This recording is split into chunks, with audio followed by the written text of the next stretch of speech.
அமேசானில் அமேசிங்காக எப்படின்னா லைட்டிங்க்கு உள்ளது. நம்ம இப்போ வீட்டில் லைட்டு மேக்ஸிமம் டியூப் லைட்டு இந்த பல்பு தான் அந்த வாங்கி வந்து போடுவோம். இதுனா எப்படின்னா லேம்புனா வாங்குவோம், ஆனால் கொஞ்சம் வித்தியாசமாக வாங்க மாட்டோம். எப்படின்னா வாங்கி நீங்கள் வீட்டுக்கு போட்டாக்க பார்க்கறதுக்கு அழகாக சூப்பராக இருக்கும். இந்த லேம்பு நீங்கள் உங்கள் ரூம்லையோ ஹால்லையோ போட்டுக்கலாம், இல்லை சாமி ரூமில் கூட போட்டுக்கலாம். இந்த லேம்பு நீங்கள் உங்கள் பெட்ரூம்லையோ இல்லை ஹால்லையோ போட்டுக்கலாம்.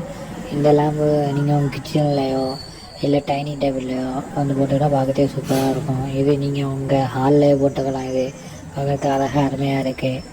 இந்த இதுவும் பார்க்கறதுக்கு அருமையாக சூப்பராக இருக்குது. இதுவும் உங்கள் ஹாலில் போட்டுக்கலாம். அடுத்து இந்த இதுவும் பார்க்கறதுக்கு அருமையாக சூப்பராக இருக்குது. இந்த லைட்டு உங்களுக்கு வந்து பார்த்தோன்னே நீங்கள் வாங்கணும். இந்த லைட்டு நீங்கள் உங்கள் ஹாலில் இல்லை ஆஃபீஸில் இல்லை உங்கள் ரூமில் கூட போட்டுக்கலாம். இந்த லைட்டை உங்கள் ரூமில் போட்டுக்கலாம், இல்லை ஹாலில் போட்டால் கிச்சனில் போட்டுக்கலாம். இந்த லைட்டை உங்கள் ரூமில் போட்டுக்கலாம், ஹாலில் போட்டுக்கலாம். இல்லை லிங்க் கீழே கொடுத்து வாங்கிக்கோங்க. தேங்க்யூ.